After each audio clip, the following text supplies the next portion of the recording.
Trump's comments in favor of doing repeal and replacement at the same time. Rand Paul on Friday tweeted that he had spoken to Trump and said the president-elect supports his plan to repeal and replace simultaneously. I spoke to DJ, and he fully supports my plan to replace Obamacare the same day as we repeal it. The time to act is now. If came out against a congressional plan to repeal without a replacement, immediately it would kill the plan. Now, we're going to do it if came out against the congressional plan to repeal it without a replacement immediately, it would kill the plan. DJ Trump told 60 Minutes shortly after the election. Tom Cotton, he's from Arkansas, one of the first lawmakers along with Paul to object to the lack of an immediate replacement plan. I don't think we can repeal Obamacare and say we're going to get the answers 2 years from now. That's what Mr. Cotton said on MSNBC Thursday evening. We haven't coalesced around a solution for 6 years in the past because it's so complicated. And that's one thing you remember. This is very complicated. Kicking a can down the road for a year or two isn't going to make it any easier to solve. Medical care experts warn that if Obamacare is repealed without an immediate replacement, even on a delay, many insurers are likely to drop out of the market and leave few if no options for the uninsured of the nation. The situation may deteriorate further, and the mandate for everyone to buy insurance is immediately repealed. That it could leave only the sickest people in the Obamacare plan, causing premiums to spike. Paul wrote an op-ed in Rev this week, a warning of such a scenario.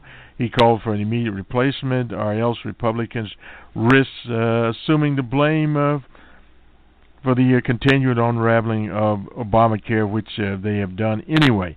Paul told the Hill that he would be advocating very strongly in my caucus that we should vote simultaneously on repeal and replacement. Speaking to his colleagues, he added, but some of them think that they can wait. I think it's a huge mistake. From Tennessee's Bob Corker also expressed concern about the plan, though he noted that his views do not seem to carry the day so far, no doubt. It'll be best to do all this at one time, not have the uncertainty. Uncertainty is one of the worst things that can happen in a business, period. Businesses want certainty. The nation's economy wants certainty. Obviously, the people that are sick want certainty. So certainty carries a day. We should think more about that than what V.I. Putin is doing in the Kremlin, has done in the Kremlin. We don't know and never will. With potential destabilization of the market, never finding a replacement, but that the path that is obviously being taken. Speaker Ryan, he's at the House of Representatives, declared on Wednesday that defunding Planned Parenthood would also be part of the Obamacare repeal bill, as also being greeted with trepidation by some Senate Republican centrists who support Planned Parenthood. Obviously, I'm not happy to hear that the Speaker wants to include defunding of Planned Parenthood. As for Susan Collins, she's from Maine. Collins also objected to repealing Obamacare before introducing a replacement. Lisa McCoskey, now this is in the Senate. She's from Alaska. Has reservations about the Planned Parenthood. They use that quite a bit in Alaska. Bill Hopalong Cassidy of Louisiana said that he wants to begin the process of moving forward a replacement at the same time as repeal, though he left some flexibility, adding, you can't flip a switch. So far, not a single Republican senator has said that he or she will vote against the repeal bill if it doesn't include a replacement. Paul is opposing any earlier step, the budget resolution, due to concerns over the federal debt. Republicans still face enormous pressure to act, having campaigned on the promise of repeal. And that promise of repeal is something that many people don't really understand. Case in point, the black lung people in Kentucky, West Virginia, they didn't understand that their benefit could go the way of Obamacare into the trash can. Republicans are considering keeping some Obamacare taxes in place, but that option is facing a strong pushback from the conservative so-called Freedom Caucus, who is bought and paid for by the Koch brothers. the replacement program, whatever you want to call it, they need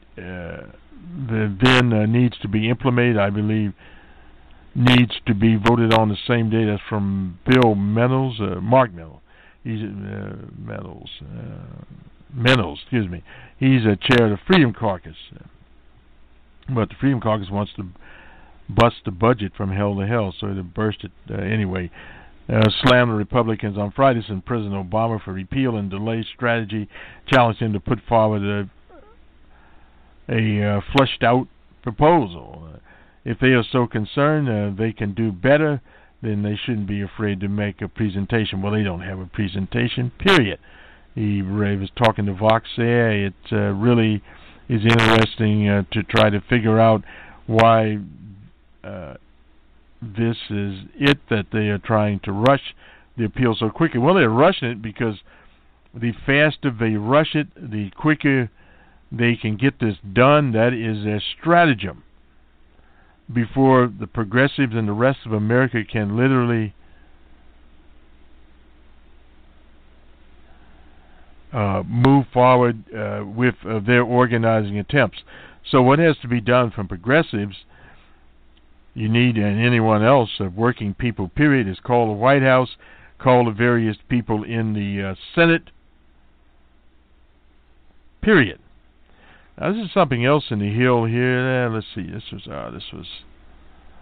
I don't know why this even came up here. This is back in November, and we won't even mess with what Britain was doing back in November. This is, I guess, part of what popped up in the Hill, but this is dated on the 11/20. I forget it. Sometimes old news can be useful, and sometimes it can be detrimental.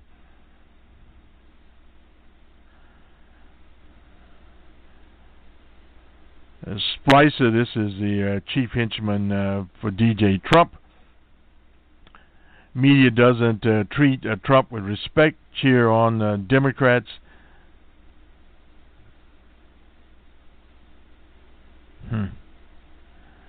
Just looking a little bit here of rivalry brewing on the teams or on the Republicans. You're gonna get a certain amount of soap opera stuff going on here from DJ Trump himself. Only stupid people want a good relationship. Only stupid people don't want a good relationship with Russia. Well, you know who he's calling stupid. And from our own Elizabeth Warren, she said there'll be no confirmation hearings until the ethics problems are solved.